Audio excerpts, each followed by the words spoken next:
के माध्यम से धर्मांतरण नहीं होना चाहिए। अगर आप किसी को दान कर रहे हैं उसके बाद उसको आप एक एक्स धर्म से वाई धर्म में कन्वर्ट कर दे रहे हैं तो ये अच्छी चीज नहीं है। क्या है ये? अच्छी चीज नहीं है। तो अब आप कहेंगे सर यहां आपने GS4 लगा दिया। हमने लगाया भाई, क्योंकि GS4 में आएगा। अब आप सोचिए सुप्रीम कोर्ट का डिसीजन अगर आप GS4 में लेके आते हैं, एग्जामिनर कितना मस्त होगा। पहले सुप्रीम कोर्ट का जो कथन था, व्हाट इज द न्यूज मेरे प्यारे बच्चों, यानी एक याचिका सुप्रीम कोर्ट में दायर की गई थी, जबरन धर्मांतरण पर प्रतिबंध लगा देना चाहिए। याचिका में यही बात कही गई थी कि भाई जो जबरदस्ती धर्मांतरण हो रहा है उसको रोका जाए।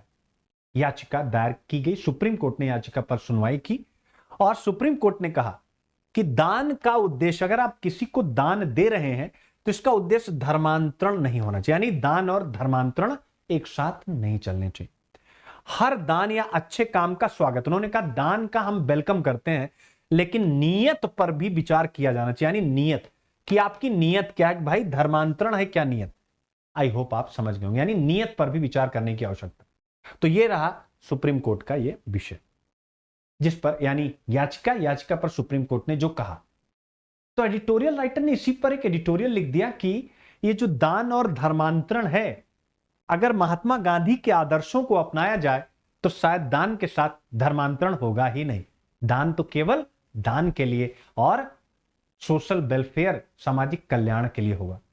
तो हम पढ़ने जा रहे हैं महात्मा गांधी की प्रासंगिकता। अब सोचिए अगर आप इस एडिटोरियल को पढ़ें और फिर 2018 में जो क्वेश्चन आया था, पहले इतिहास वाले पे आ जाते हैं। ये इतिहास में आया था GS1 में, इतिहास में यूनिट 2 में मेरे प्यारे बच्चों, यानी इतिहास में यूनिट 2 में कौन सा?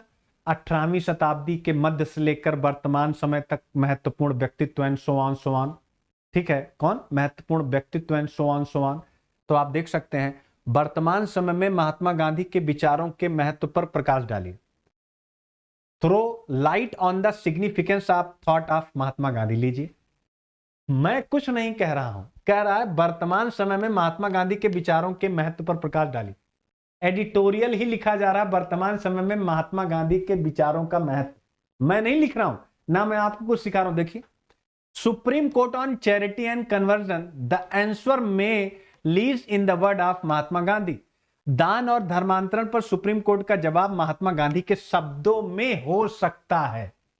यानी अगर हम महात्मा गांधी के विचारों को अपनाएं तो दान के साथ धर्मांतरण की संकल्पना को हमें छोड़ना होगा और हम छोड़ देंगे, तब हमारी नियत पर सुप्रीम कोर्ट को शक करने की आवश्यकता भी नहीं पड़े। मैं नहीं बोल रहा हूं, एडिटोरियल ही कह रहे हैं कि महात्मा गांधी के विचार से ही दान और धर्मांतरण का जो ये नकारात्मक संबंध है यह दूर किया जा सकता है। आप देख सकते हैं यूपीएससी ने क्वेश्चन पूछा, आगे भी पूछेगा। ऐसा तो नहीं कि 18 गांधी की प्रासंगिकता तो हमेशा रहेगी, वो कभी भी प्रश्न आ सकता है। इनफैक्ट अभी यहां पूछा गया, अभी हिस्ट्री में पूछा गया, कल को कहा जाएगा मानवीय मूल्य। महान नेता के जीवन तथा उनके उपदेशों से शिक्षा। तो महान नेता के उपदेश, यानी महान नेता कौन? गांधी, और गांधी के उपदेशों से शिक्षा। मेरे प्यारे बच्चों अब आप देख लीजिए, गांधी के उपदेशों से शिक्षा क्या है? गांधी के उपदेशों से शिक्षा। अब आप यहां पर चेक करें अपने आप को, ठीक है। तो ये हो गया आपका, यानी महान नेताओं, सुधारकों और प्रशासकों के जीवन तथा उनके उपदेशों से शिक्षा। अब 2014 में क्वेश्चन आया था, जीवन में नैतिक आचरण के संदर्भ में आपको किस विख्यात व्यक्तित्व ने सर्वाधिक प्रेरणा दी है? Which eminent personality has inspired you the most in the context of ethical conduct in life? उसकी शिक्षाओं का सार प्रस्तुत कीजिए। Give the gist of his her teaching. विशिष्ट उदाहरण देते हुए वर्णन कीजिए कि आप अपने नैतिक विकास के लिए उन शिक्षाओं को किस प्रकार लागू कर पाए हैं। बताइए बताइए। तो जीवन में नैतिक आचरण के संदर्भ में गांधी, ठीक है, उनकी शिक्षाएं और जो अभी पढ़ने जा रहे हैं विशिष्ट उदाहरण आप लिख दीजिए। आपका यह क्वेश्चन यानी यह टॉपिक तो आप देख सकते हैं, ठीक है। हालांकि सुप्रीम कोर्ट ने जो धर्मांतरण पर बात की, इसको आप याद कर लीजिएगा धर्मांतरण पर, क्योंकि सांप्रदायिकता और इन सब विषयों पर क्वेश्चन आपसे पूछा जा सकता है, ठीक है ना। तो अब आते हैं कॉन्स्टिट्यूशन, धर्म के बारे में। धर्म का आचरण करने में क्या क्या हमारे सामने जो है प्रावधान रखता है। तो ऑब्वियस है, अनुच्छेद 25 से 28 आप सबको पता है, रट लीजिएगा। उसी 25 से 28 का जिक्र किया गया है कि धर्म की स्वतंत्रता का मौलिक अधिकार है मेरे प्यारे बच्चों। 25 से 28 तक में है, बताने की आवश्यकता नहीं। प्रचार भी आप अपने धर्म का कर सकते हैं, इसके साथ साथ अपनी अंतरात्मा की आवाज से धर्म को मान सकते हैं। यानी आप जब चाहें तो आप, अगर आपकी अंतरात्मा कहती है एक्स नहीं वाई धर्म आपके लिए सुटेबल है, तो आप जा सकते हैं। तो ये सारी बातें यहां पर कही गई, याद रखिएगा, ठीक है ना। लेकिन यहां पर सबसे बड़ी बात है, ठीक है ना, यानी जो सबसे बड़ी बात है कि हमें यानी अपना धर्म त्यागने का अधिकार है, हमें अपना धर्म त्यागने का अधिकार है, याद रखिएगा, ठीक है ना। और उसके साथ साथ बॉम्बे हाई कोर्ट ने कहा था राइट टू रिलीजन के बारे में, धर्म के अधिकार के बारे में, कि कोई व्यक्ति खुल करके कह सकता है कि हमको किसी भी धर्म में विश्वास नहीं, ये भी अधिकार। यानी ये सारे अधिकार हैं आपके पास, यानी धर्म आप चाहें तो कोई सा भी अपना सकते हैं। लेकिन सुप्रीम कोर्ट ने क्या कहा, इसको जरा समझिएगा कि ठीक है आपके पास राइट है, लेकिन जो लोग, वो व्यक्तियों पर क्वेश्चन यहां नहीं उठाया गया। जो लोग जबरन धर्मांतरण पर, यानी जो लोग जबरन धर्मांतरण, यानी दान एक क्या है, एक लालची तो है कि तुम अगर ये कर दोगे तो तुमको हम इतनी मदद कर देंगे। तो यह एक प्रकार से हम कह सकते हैं सॉफ्ट जबरन धर्मांतरण, सॉफ्ट है कि कुछ दिया जा रहा है और उसके साथ साथ आपसे कुछ लिया जा रहा है। तो सुप्रीम कोर्ट ने इस पर कहा कि नियत पर विचार होना चाहिए, यानी उन्होंने एक क्वेश्चन इस पर खड़ा कर दिया, ध्यान रखिएगा। तो यहां पर यही बताया गया था कि राइट टू रिलीजन है कि आप अपने धर्म को जो है जब चाहें तो आप छोड़ सकते हैं, उसमें उससे कोई आपको रोकेगा नहीं। लेकिन क्या कोई कानून है जो धर्मांतरण के लिए बनाया गया हो या उसको रोकने के लिए? तो यहां है कि हमारे पास धर्मांतरण से संबंधित कोई कानून नहीं है। 1994 में एक बार कोशिश हुई थी, 1960 में भी कोशिश हुई थी, आप पढ़ लीजिएगा तो, ठीक है ना। लेकिन इनमें किसी भी प्रकार से धर्मांतरण पर कानून बना ही नहीं, यानी धर्मांतरण को रोकने के लिए कोई व्यवस्था हमारे पास है नहीं। तो अब कहा जाता है कि भाई अगर हम दान और धर्मांतरण को एक दूसरे से ना जोड़ें तो हमें कोई कानून तो है नहीं, तो हमें कौन प्रेरणा दे सकता है? तो कहा गया महात्मा गांधी। महात्मा गांधी ने कहा कि सभी धर्म समान रूप से सत्य, हालांकि समान रूप से अपूर्ण है, यानी सभी धर्म में कुछ न कुछ कमियां हैं।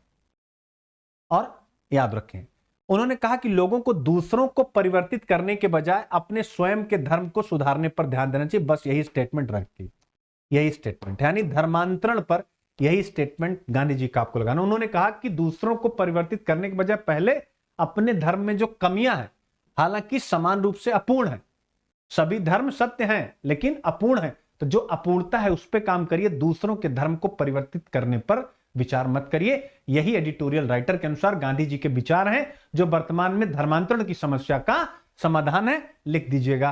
फिर उनका अगला स्टेटमेंट है, हमारी अंतरतम प्रार्थना यह होनी चाहिए कि एक हिंदू एक बेहतर हिंदू, एक मुस्लिम एक बेहतर मुस्लिम और एक ईसाई एक बेहतर ईसाई हो। 1924 में यंग इंडिया पत्रिका में उन्होंने ये बात लिखी थी। तो ये उनके विचार हैं, अगर इन विचारों को अपनाया जाएगा तो धर्मांतरण की समस्या नहीं रहेगी, ध्यान रखिएगा, ठीक है। और वो कहते हैं, यदि मेरे पास शक्ति होती और मैं कानून बना पाता तो मुझे सभी धर्मांतरण बंद कर देना चाहिए। यानी हरिजन में 1935 में लिखते हैं कि अगर कानून होता तो मैं धर्मांतरण को बंद करता। क्यों कह रहे थे ऐसी बात? सोचिए आप, क्योंकि धर्मांतरण के मूल में, उसके फंडामेंटल में सांप्रदायिकता छुपी हुई है, यह ध्यान रखिएगा। धर्मांतरण के मूल में ही सांप्रदायिकता है। तो धर्मांतरण सांप्रदायिकता का एक फैक्टर है। GS1 सोसाइटी सांप्रदायिकता सिलेबस का पाठ है, ध्यान रखिएगा, ठीक है। धर्मांतरण का अर्थ है किसी को एक धर्म, विश्वास या मत से दूसरे धर्म में परिवर्तित करना या परिवर्तित करने का प्रयास करना। राइटर यही कहते हैं कि यदि भारत के लोग गांधी जी की बातों को गंभीरता से लेने लगे, हमारा देश धर्मांतरण से उत्पन्न सांप्रदायिक तनाव से काफी हद तक मुक्त हो सकता है। मजा आया बच्चों? मजा आया कि नहीं मजा आया? ये आज मेरा मेवाड़ यूनिवर्सिटी में लेक्चर, और ये मैं इसलिए आपको दिखा रहा हूं क्योंकि आपको बस सिखाने के लिए कि इंसान स्किल हो। जैसे अकबर पढ़ा लिखा नहीं था लेकिन गजब का स्किल था, तो मैं बस यही कहना चाह रहा हूं कि आप लोग बस पकड़े रहिए, जकड़े रहिए। कलेक्शन तो मैं दिला के रहूंगा, देख सकते हैं ये लॉ इंस्टीट्यूट है, यानी लॉ कॉलेज है, मेवाड़ लॉ कॉलेज यूपी के कुछ प्रसिद्ध लॉ कॉलेज में से, यानी टॉप 10 में एक कॉलेज है। और यहाँ पर मुझे लॉ में जो जनरल इकोनॉमिक्स पढ़ना है उसके लेक्चर के लिए बुलाया गया था, याद रखिएगा, यानी लॉ में जो इकोनॉमिक्स पढ़ाया जाता है उसके लिए। तो मेरा कहने का मतलब है, और मैंने पढ़ाया, बच्चों को बहुत मजा आया, और मैंने ट्रस्ट करिएगा यानी कोई पीपीटी नहीं, कंटेंट का यूज नहीं किया, और free hand lecture white board पर लिख करके, और बच्चों को काफी पसंद आया, चूंकि मैं सिलेबस के इर्द गिर्द ही रहता हूँ, और उनका सिलेबस मैंने लगा दिया, और उसी सिलेबस के अकॉर्डिंग मैं IQ-IP करता चला गया।